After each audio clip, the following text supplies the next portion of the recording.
This podcast is brought to you by Podcast Nation. This episode is brought to you by Shopify. Upgrade your business with Shopify, home of the #1 checkout on the planet. Shop Pay boosts conversions up to 50%, meaning fewer carts going abandoned and more sales going cha-ching. So if you're into growing your business, get a commerce platform that's ready to sell wherever your customers are. Visit shopify.com to upgrade your selling today. Saturday presents, in the red corner, the undisputed, undefeated Weed Whacker Guy. Champion of hurling grass and pollen everywhere. And in the blue corner, the challenger, extra strength Saturday. Eye drops that work all day to prevent the release of histamines that cause itchy allergy eyes. And the winner by knockout is Saturday. Saturday, bring it on.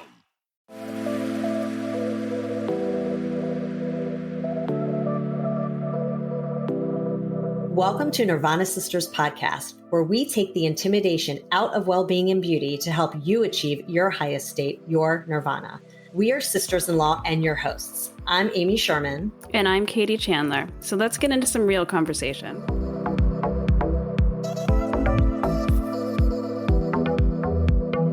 Welcome to Nirvana Sisters family. I am so excited that we are talking with Amina Taha today, straight from Egypt, and we're so excited to have her on the podcast. She's a friend of mine that I met a few years ago. She's an amazing human being, and I'm so excited to hear everything that she has to tell us about her journey to yoga. So Amina found yoga at the age of 27 during the start of her career as a fashion designer. She was immediately drawn to yoga and how it taught her about her body and herself. Without further ado, I will say hello to Amina. How are you, Amina? Hi, Amy. Thank you so much for having me. Thank you so much for joining us, and thanks for your time. I know you're in Egypt, and it's like, what time is it there? It's probably like 8 hours ahead? It's 6:30 right now. Oh, so 6:30. 6 hours ahead. Yeah, 6 hours. Okay. Amazing. So we always start our show, Amina, with a weekly Nirvana, and it's really just a way to talk about what brought us joy this week, big or small, just something that brought us a little bit of sunshine. So I'll hand it to Katie to do her weekly Nirvana first. All right. Well, thanks, Amy. Hi, Amina. It's so great to finally meet you. We've been talking about this for a long time. So excited to be here. So my weekly Nirvana, I think, honestly, is about to happen, aside from how fabulous this is. As soon as we sign off, I'm going to go have a special day with my mom and my 2 girls. We're getting ready to move out of the state. So it's been kind of crazy and hectic around here. So we're going to go do mani-pedis and go shopping and just have a fun little girls' day. So I'm excited for that. So, That's so fun. Yeah, That's it'll be so fun. What about you, Amy? Well, I'm probably about to have mine too, because my boys, Jackson and Jules, who are 14 and 11, for those who are new listeners, have been at summer camp all summer for 7 weeks. And they didn't have a visiting day this year, obviously, because of the pandemic. So we're going to pick them up in like an hour. So I'm so excited to see them. So that's my future Nirvana.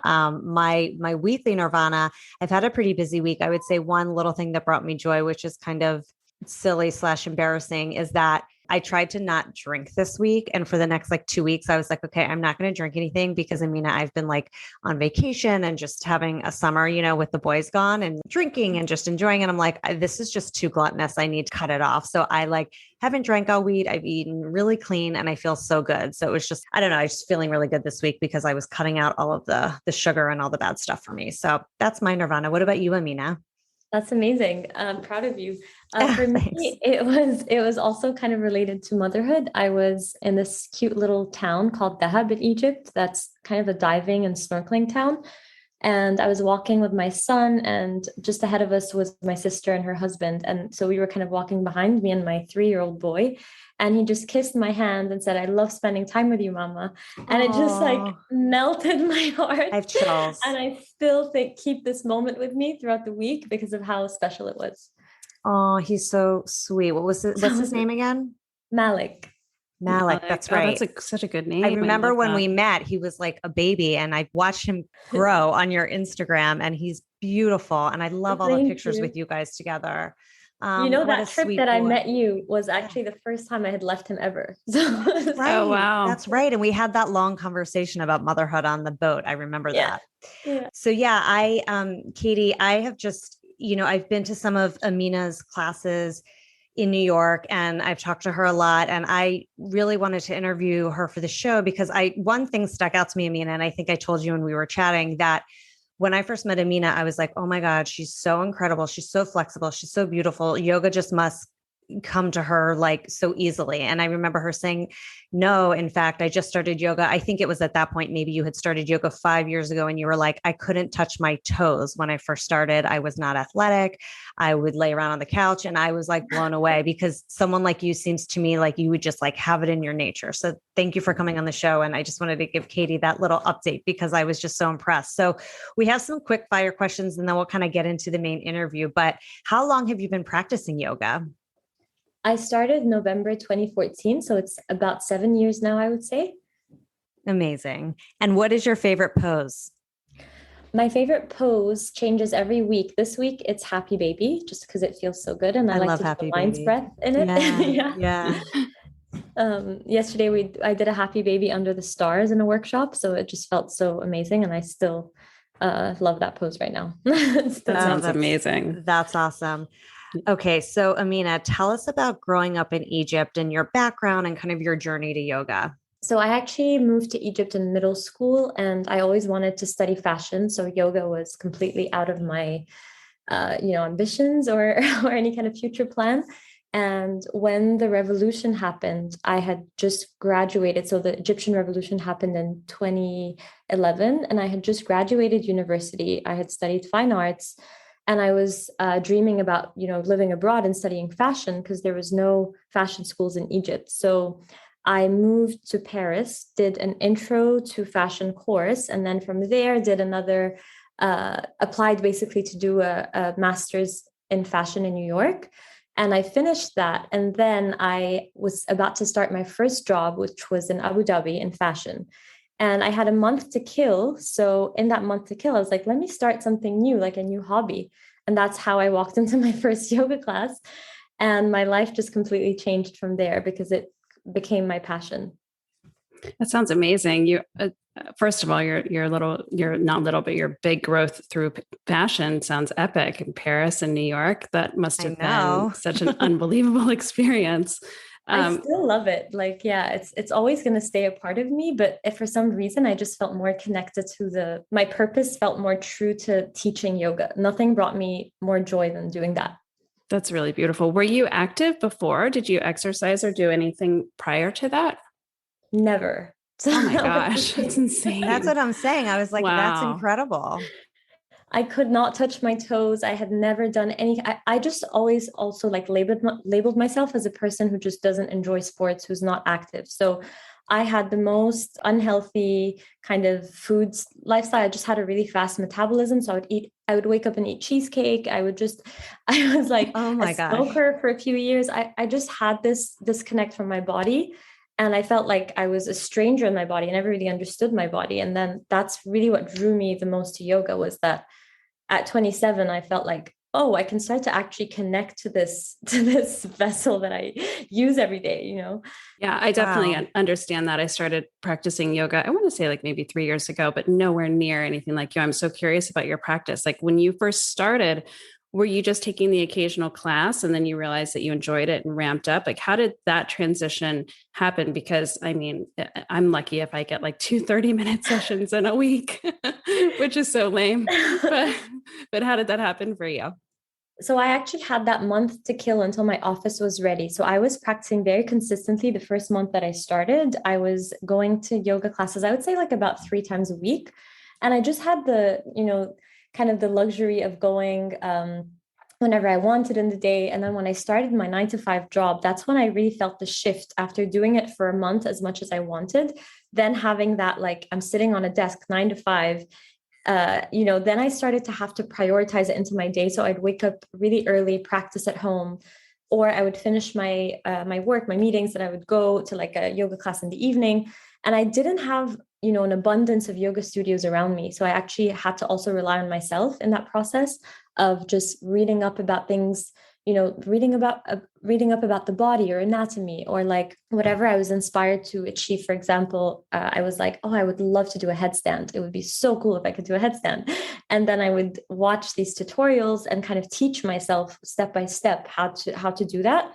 So I was already kind of on the path of becoming a yoga teacher because I was teaching myself and everybody around me because I was so excited about these things that I was learning. So I definitely prioritized it. And I would say I had a daily practice for the most part ever since I started, like wow, minimum, maybe like like 3 to 5 times a week. But once I had that 9 to 5 job, I was doing it almost every day. wow. And for the listener, Amina can do yoga positions that, I mean, just are completely uncommon and very rare. I mean, you can bend your body into things I've never seen before. It's really amazing. The other day I saw on Insta, you were like halfway upside down and you had your arm completely wrapped around your leg and your leg was over your shoulder. And like, it was insane. So it's really impressive. It's so cool. And being that you weren't able to touch your toes before you started, like, how does that happen? I mean, how can you go from one to the other? Is it just the practice and the repetition and your body just gets the mental memory and gets used to it? I mean, it's really remarkable. Honestly, I think I believe truly that if you are in control of your breath and if you are, using your breath as a tool to keep your nervous system calm and you're not forcing anything, you're actually just being curious and just breathing and also prioritizing stability over everything in your flexibility practice, you can do anything. That's what I always tell my students. Like, if I can do this, you can do it. I had the most rounded upper spine when I started. I was always sitting down and hunching over on a table in like fashion school. My shoulders were tight, my hips were tight. Like, so all of these things I feel like are just about convincing your the brakes on your body are done by your nervous system. So if you are breathing slowly, using a lot of ease and a lot of just gentle techniques with your body, you will be able to release any kind of tension that you've accumulated. And I always like to think of it as we're all born flexible. This, whatever tension we have or holding on to, it's just accumulation of years of postural habits, or it's not something that's outside of us. We are all flexible. We just have to uncover those layers of what doesn't need to be there. That is, I've never thought about that before. And that is so true. Because if you think about babies, you're right. You are literally born flexible, and then the world takes over and you become not flexible. So I love that. And I think with the breath, I mean, I practice breath work as much as I can. And I think practicing the breath work is probably you probably have to do that just as rigorously as you practice the poses, because they both require work and repetition, I would imagine. What is that? What's the breath? I'm sure I'm saying it wrong, like Uwaji or something that you do in yoga specifically. What is it called? It's the Ujjayi. Yeah. Ujjayi. And it's that the reason this breath is so powerful is because it's meditative, because it has a sound. So you're just focusing on the sound of your breathing. And when you're focusing on the sound of your breathing, any thoughts about your body kind of start to, you have a little bit of space, because I've had these moments where I've gone into a pose and thought, oh, I'm so stiff. Oh, today is just not my day. My hips are tight. Our minds are always narrating and chattering and telling us judgments about us or about the world around us. So in your practice with your Ujjayi breath, you're actually able to just be like, hey, wait a minute, I'm just going to tune into my breath and just allow whatever is to be. And I'm not going to try to make these constant assessments and judgments. What is the trick that makes you make that sound? I can't remember. How do you describe that? You basically constrict the airflow. So you squeeze the muscles at the back of your throat. And when you do that, it makes that sound like an oceanic kind of sound. And it's so fascinating because I always thought of it as a meditative breath, but I recently have been reading a lot about how this breath is tied to your deep core muscles and your pelvic floor. So it's actually when you actually activate that throat breath activation, you're actually contracting your entire midline all the way down to the base of your pelvis, your pelvic floor. So it even allows you to use your core without even being consciously squeezing your core. You're actually contracting your core just with that breath. Wow. So it's amazing. Wow. Yeah.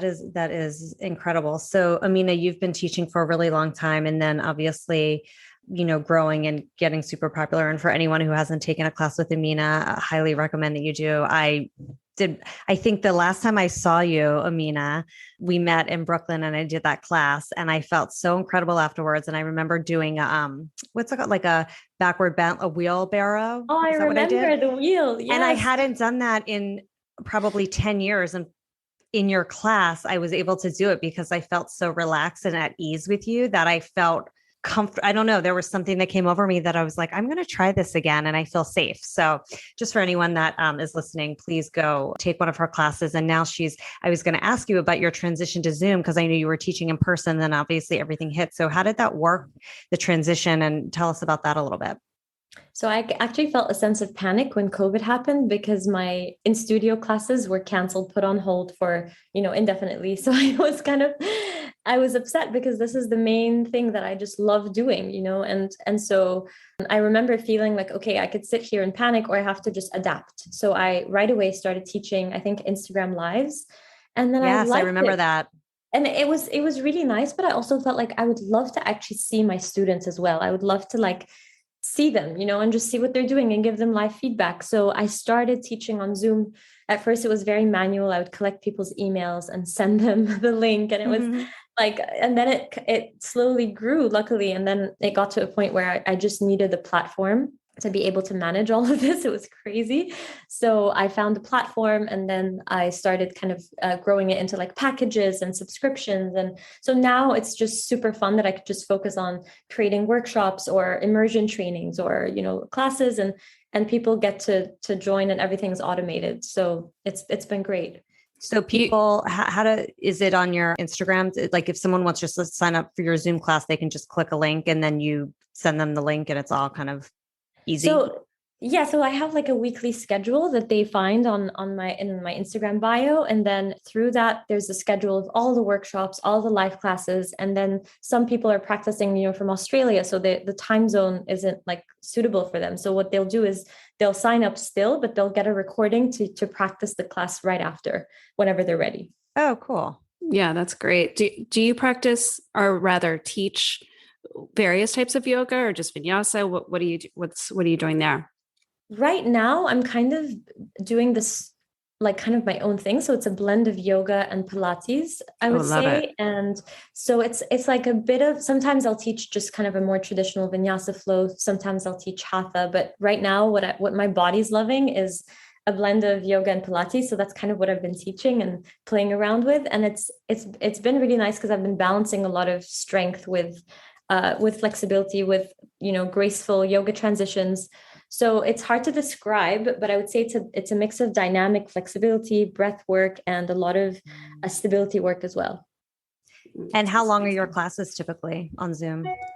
So on Zoom, I do usually 75 minutes. If sometimes workshops could be up to 90 to 2 hours, 90 minutes. But I'm also doing some classes that people can stream. And so those, I'm going to have them range from 5 minutes to 60 plus minutes as well. I need to take one of your classes, stat. I would love for you to come. That would be amazing. So tell us about your being an Aloe ambassador. I assume they're probably one of your favorite brands to rock, but how did that all come about? Yeah, I actually used to buy all my Aloe outfits myself. And this was always a dream. And I would get these brand deals and I would wear this stuff. And then I would always feel like Aloe is just superior, and I still have these moments now that are when they release a new collection and I get sent a new collection, I have these pinch me moments of wow, this is such an incredible opportunity. I love the clothing. Being a former, fashion student, I truly just appreciate how they keep, they get you excited to wear their stuff. And as a brand, I just really align with them. So it's still I still sometimes find it so surreal that that this happened. It was like a dream come true. But yeah, I actually moved to New York when they were opening up a studio, their first New York studio. So I feel like the studio was growing as I was also teaching there. So it feels very personal to me, that space and the brand itself. So yeah. That's congratulations. I mean, that's huge. It's really exciting. Their yoga app was how I learned how to do yoga. I mean, of course I've taken classes before, but I've never practiced at home. So that's I use their app and their teachers to learn how, and it's a great app. It has it offers so much, right? Yes, it's amazing. Honestly, them as a brand with everything, they just really support their yogis in every sense. And it's incredible to work with them and just to be working with yoga teachers that I was learning from online when I started my journey. It's amazing. Yeah, that's so great. speaking about starting your journey, I'm sure we have listeners that are across the spectrum, from people that do yoga all the time or people who haven't tried it and want to try. So what would your advice be to someone who wants to start? So I would say just let go of any expectations of what your practice should look like. And just know that starting anything as a beginner is going to be very humbling and very challenging. And I think it's just reminding yourself that it's not about being, quote unquote, good at anything. It's just about going and having this experience with yourself, getting to know yourself a little bit better, getting to know your body, and just working with it very gently, forcing nothing, and just allowing that journey to unfold naturally. And I think that is just, the most important thing. Yeah, that's really good advice. It is. I heard somebody once say about yoga that like it's not a pose, it's a feeling. And I just always try to remember that when I'm going through it. Yeah, because it is helpful, because you think like, am I doing this pose right? Does it look cool? Am I like, if I was in a class right now, would I look like someone that knows how to do yoga? Yeah. You have to remind yourself like it's not what it's about. It's about how it feels.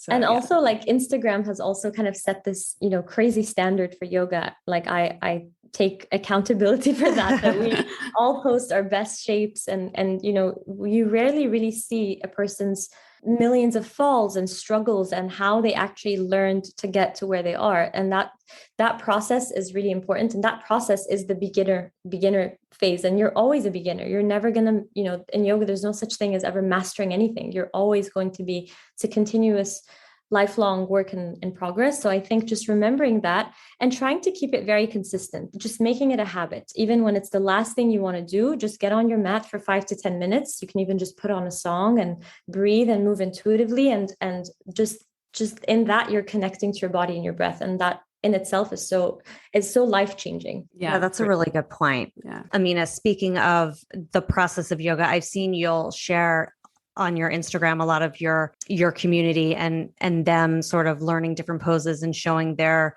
successes and challenges along the way. So I love that you do that, because it's very relatable to see, the people that are taking your classes and the things that they're learning, and they're not, perfect either. So that's great to hear. And also, speaking of your Instagram, we love all the beautiful photography on your Instagram. It's just gorgeous. And of course, I love the ones with your family. Who does your photography? Do you do it yourself, or do you have someone? How does that work? Because you just have such gorgeous photography. So it's actually my partner, my husband, who started taking photos of me with a phone when I was first like still learning yoga. And I would be like, can you take this photo? And I would like fall out, and he'd be like, learn it first before you want me to take a photo of it. And he would actually like, he didn't take it seriously at all, but then when he would take a photo, he had such a good eye that I would post that photo, and I had like 300 followers, and it would go viral. So I told him, I was like, there's something special about how you take photos. And so can we just get a camera and just try this out? And he was like, okay, not very excited. And then it just grew, because I know that he has a very special eye in the way he captures anything. And so he's the main person that takes all of my photos. And he actually was the one that started filming my first online series. And he has no experience with this. He just knows how to like create something out of nothing and just make it amazing. He's just so talented like that. So now we actually are releasing an app, and he's also, my main videographer, my main everything. He has another job, but he does this just to. Oh my gosh, I had no idea. That is amazing. It's a family affair. I love it. He has his gorgeous muse to propel this forward. That's really cool. And the photography is absolutely stunning. I mean, even the picture I'm looking at right now on our Zoom meeting is insane. It's so beautiful. It was taken by him as well. Thank you. So you just said you've got this app coming. Tell us about that. Tell us about the app and your website. I saw it said coming soon. So this app, I wanted to create a platform that, offers like kind of accessible movement classes for people all around the world, ranging from like 5 minutes to 60 plus minutes. And for all levels. So whether you're completely new to yoga, you have a class that you can, a series that you can do every single day that you grow with. And even if you're more experienced as a practitioner, you can also dive deeper into poses, take your time to learn, different types of movements. So it's going to be a blend of yoga, Pilates, and barre, and some meditation classes as well. And I just wanted to kind of have it as an extension of my teaching, to just, be easy on people's phones or on their laptops, and they can just have really good quality classes to use. That's genius. It'll do really well. When is it going to launch? Congratulations. I think it's launching in September now. So it's very soon. I've been filming a lot of different things for it here. So I've been traveling around the country and just kind of sharing my home with my app, so that my students from everywhere can get to experience it with me too. So I'm so excited. That's okay. amazing. Well, you'll have to let us know when it launches so we can tell our listeners. Well, maybe by the time that this airs, it might be launched. It might be launched. Super exciting. So check it out. Yeah.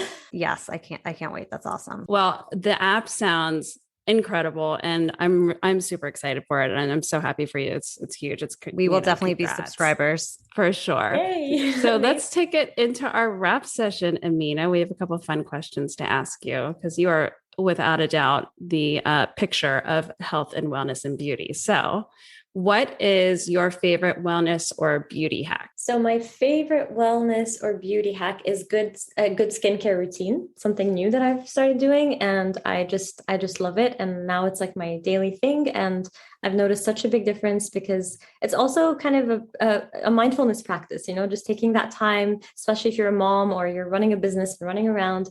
So I just really enjoy my daily, very simple skincare routine. And what is that routine? So I wake up, I wash my face, and I put vitamin C. My dermatologist is the one that recommended all of this. And then I put my sunscreen. And then at night, I wash my face with a double cleanse. And then I put my retinol and moisturizer, and then go to sleep. So this is very simple, but good routine. It's my daily practice for skincare. That sounds amazing. You'll have to give us the brands that you use, and we'll put them in the show notes. Yeah. I find too, like sometimes now that I'm into a skincare routine as well, that it's very like therapeutic in a way. It's like relaxing to do that at night and have that ritual. Yeah, it really is. And then I actually noticed it's like, it gives you these results after a while. Like it's not a quick fix, but it's like, now I'm really seeing the difference because I've kept up with it. So I always believe that consistency is the most important thing, consistency over intensity, and it's been great. Yeah, for sure. Love it. Okay. So the next one's kind of fun. We call it our 5-minute flow. You just got out of the shower and dried off, and Uber pings you. They're 5 minutes away. What are you going to do to get out the door and get in that Uber on time? Like your holy grails. What do you do to get it together and out there? So I would get out of the shower, put honey oil on my hair. It's something I really like to do. And then sunscreen and eyeliner, and that's it. I don't know what Nice. else. What's this honey oil? That sounds intriguing. I think it's a brand called Jisoo, and it's really nice if you have curly hair. And I've kind of been leaving my hair curly, so I put it on the ends, and it just gives your hair, it just stops your hair from being frizzy, especially with New York City humidity, where I live most of the time. It's very humid in the summer, so it's called Jisoo. It's great. Nice. Oh, that's nice. I haven't heard of that before. Okay, and Amina, this probably goes without saying, but how do you maintain your daily nirvana? It's either the daily movement or a 5-minute meditation every day, where I just sit down, just focus on my breath, and I actually put a timer for 5 minutes, and I sit and just see the thoughts that come up, and I just shift back my attention to my breath. And it's such a simple, small thing, but it makes the biggest difference in my day. It's a good reminder to us all. Yeah, for sure. And it's pretty easy, it's just something that you kind of just keep up with and just do. And like my husband says, it's annoying because it's something that you really feel the difference when you don't do it, It's true. Well, I was going to ask you, when I started yoga, it was before I started meditating, and I noticed how present it made me. And don't you feel like yoga is such a meditative practice that it can almost work? It can do the same thing for a lot of people. I find yogis are always super present and engaging and calm, which is such a lovely byproduct. Yeah, it really is. I always love, one of my friends says there's a you before yoga and a you after yoga, and those two people are not the same. And it's so true. You can walk into a yoga class with so much just, chaos and chatter and a lot of, ideas about your day or about yourself. And you just leave that class just feeling a little bit lighter. And that's so valuable. All right. Well, should we wrap with our product review? And then I think, Amina, you have a mantra for us, right? Yes. Okay, great. All right. So let me kick in this product review really fast. Yeah, I'm excited to hear this. Katie's been like bringing all these product reviews, surprising me, and I don't know what they are. So I'm like very excited to hear what you have. Well, speaking of vitamin C cream, Amina, it's part of your repertoire now. It's part of mine as well. We recently interviewed a dermatologist, Dr. Nazarian. She'll be, her episode will be out shortly. And she was talking about vitamin C cream because I've always had kind of uneven skin and I felt like it's been really dull lately. So I got this product. It's Sunday Riley's Fabulous. We've talked about Sunday Riley before, and it's their CEO 15% vitamin C brightening serum. Nice. I have used it for a month now, and within probably like a week or 2 weeks, I noticed a difference instantly. Like my skin tone has always been a little uneven, and it's now evened out to the point where I don't feel like I need to put makeup on anymore. Oh my gosh, your skin also looks amazing. Well, thank you. Yeah. And it's also brighter. Like I don't know how to describe the difference between my skin not being bright and when it is bright. It's just something I notice and I see. Like before, it just felt like dull, maybe sometimes like ashy and pale. And now there's a brightness to it. So you can get this at sundayriley.com or Sephora. Obviously, I'm sure many other places. It's $85 for 1.7 fluid ounce. And the ingredients that matter, the key ingredients is obviously the vitamin C. It has phytosterols complex, and they help reduce the look of redness, which is partly like why I would be blotchy all the time and never felt like my skin tone was even. It was like redness around my nose and stuff. And then saccharide isomerate extract, glycolic acid, all the good stuff. And then of course it's without all the bad stuff that we don't like, the parabens, sulfates, and everything. So Katie, do you put that on in the morning? Like, is that the first thing you put on your skin, or do you do like a serum first? So this is the very first thing I put on. I used 2 pumps. I was doing it day and night, and I kind of ripped through it quickly. And now I'm looking at their website and it says really like if you just use it in the morning, it works just as well. So I literally ran out yesterday and I had a little panic attack. But yeah, I've been doing that. And then my serum and then my lotion and my eye cream. But I love it. And it also happens to be, it was rated by like Elle in 2020 as like the #1 product for the year. Oh, wow. So it's legit. It's really good stuff. Yeah. I like that brand a lot. I have the SkinCeuticals vitamin C, but it's like vitamin C with CE with ferulic acid, which I really like too. But when that runs out, I'm going to try this for sure. Yeah. You'll love it. And I mean, it worked right away. It really did. It's really good stuff. That's great. Well, good product review. Thanks for that. And we're going to close out the show with Amina giving us a mantra, which I'm excited to hear. It's been my mantra for the past year since the pandemic hit. And I actually, another yoga teacher that I was teaching at a festival said it in his class, and it stuck with me. And it's, I breathe in, I love my body. I breathe out, I'm home in my body. Oh, I love that. So, I was just like taking that in. I was beautiful. Too. I know. I was just thinking I'm going to be using that when I meditate later. That's beautiful. Thank you. That's beautiful. Well, thank you so much, Amina. This has been great. I definitely would love to have you back. I feel like there's so many more yoga and questions about you I want to hear all about your Egypt experience this summer and all the cool stuff you're working on. But I know we're running out of time today, but thank you so much for your time, for dialing in from Egypt, for sending us all your positive energy and vibes, and just your beautiful soul. I think you're such a great person. And I just hope I can see you sometime soon, maybe when you're back in New York. Yes, I hope you come into a class or even just take an online class. I know. I'll see you. Katie and I will definitely have to join in. Yeah. And Katie too. Yeah. Yes. Thank you so much for having me. It was so fun to chat with you. And I hope we chat again soon. Thank you. Thanks, Amina. Thanks for listening to Nirvana Sisters. For more information on this episode, check out the show notes, please subscribe, and leave us a review. Also, find us on Instagram at Nirvana Sisters. If you loved what you just listened to or know someone that would, please share it and tag us. Tune in next week for a fresh new episode of Nirvana Sisters. We'll continue to watch out for all things wellness so you don't have to. Bye.